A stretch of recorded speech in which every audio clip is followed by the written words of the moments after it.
রাজধানী ঢাকার পূর্ব সীমানায় শীতলক্ষ্যা নদীর তীরে গড়ে ওঠা জনপদ নারায়ণগঞ্জ জেলার রূপগঞ্জ উপজেলা। নামে যেমন রূপগঞ্জ, প্রকৃতি ও পারিপার্শ্বিক অবস্থা যেন জানান দেয় এই অঞ্চলের গৌরব গাথা।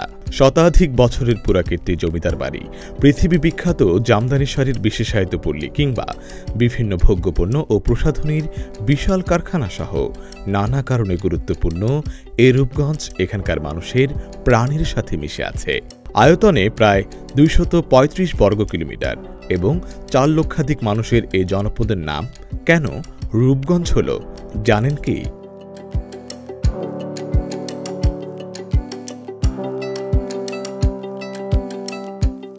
শীতলক্ষ্যা নদীর তীর ঘেঁষে গড়ে ওঠা এই রূপগঞ্জ রূপের ঐতিহ্য কিংবা শস্যের সম্ভার, প্রাকৃতিক বৈচিত্র্য, এই কারণেই কি আসলে রূপগঞ্জের নাম রূপগঞ্জ হলো? এছাড়াও কথিত আছে স্থানীয় এক জমিদারের নামে এই স্থানটির নামকরণ করা হয়েছে রূপগঞ্জ।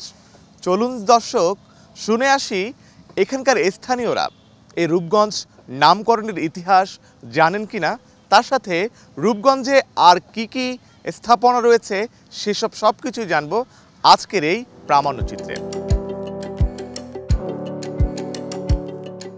যে কোনো স্থানের নামকরণের পেছনেই থাকে গৌরবোজ্জ্বল ইতিহাস ও ঐতিহাসিক ঘটনা এবং অজানা কথা।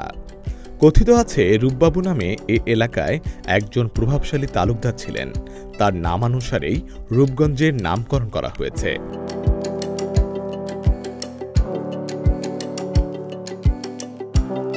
তারা বলছে যে এখানে জমিদার ছিল, তাদের যে পূর্ববর্তী পুরুষ ছিল তাদের একজন রূপবাবু ছিল, এই জন্য এটার নাম রূপগঞ্জ করা হয়েছে। রূপগঞ্জটা যেখানে আপনি দেখবেন দেখার মতো রূপে ভরা।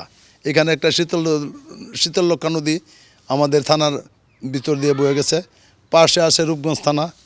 এখানে ছিল জমিদারদের জমিদারি, যেখানে আপনার এখানে তাদের লাঠিয়াল বাহিনী থাকতো, তারপরে যে তাদের কর্মচারী ছিল, তাদের তহসিলদার ছিল, এদের যে কাছারিগুলি দেখতেছেন পুরাতন এখানে থাকতো, এখানে বিভিন্ন লোকজন দেখতে আসতো।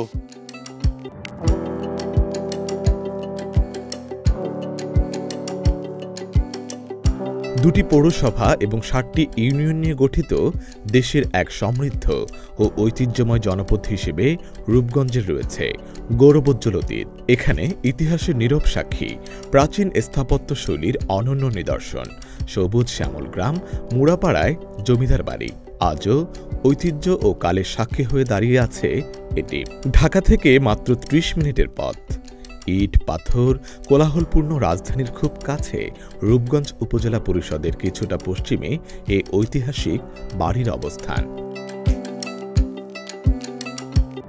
দর্শক, আমরা এসেছি যে জমিদার বাড়িটি রয়েছে সেই জমিদার বাড়ির ভেতরে আদৌ কেউ বসবাস করেন কিনা বা ভেতরে কি আছে সেই বিষয়টি দেখার জন্য আমরা যাওয়ার চেষ্টা করছি।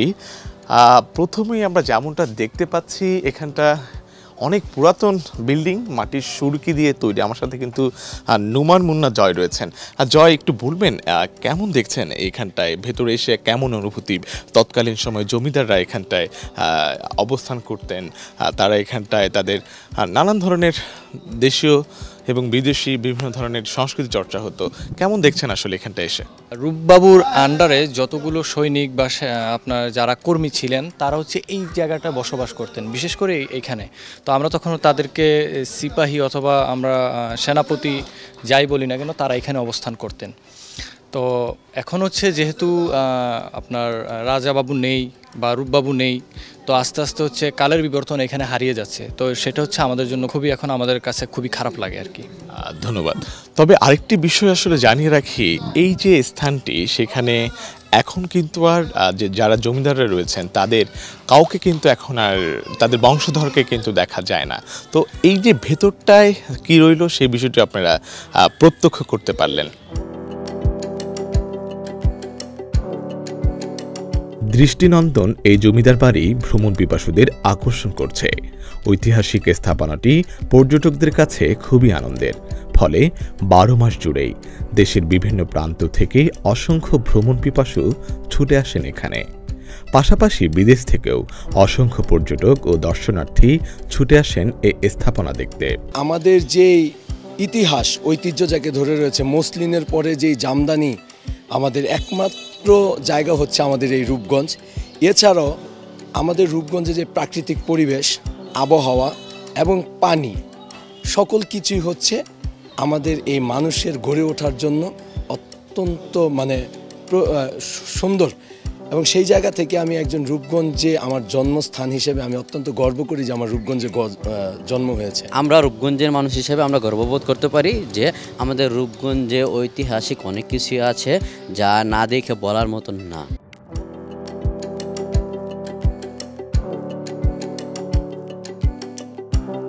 রূপগঞ্জের আরেকটি বিশেষত্ব নোয়াপাড়া গ্রামের জামদানি পল্লী।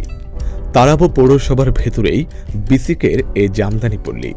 কয়েকশো তাঁতে নারী পুরুষ মিলিয়ে 1000-এর বেশি কারিগর রয়েছে এখানে। জামদানি শাড়ি তৈরি হয় ডিজাইনের উপর সময় লাগে। যে ডিজাইনটা যদি গর্জিয়াস হয় তাহলে জামদানি শাড়ির সময়টা বেশি লাগে। সারা বাংলাদেশের ঐতিহ্য জামদানি, এটা সারা পৃথিবীতে আর কোথাও নাই, এটা শুধু বাংলাদেশে আছে।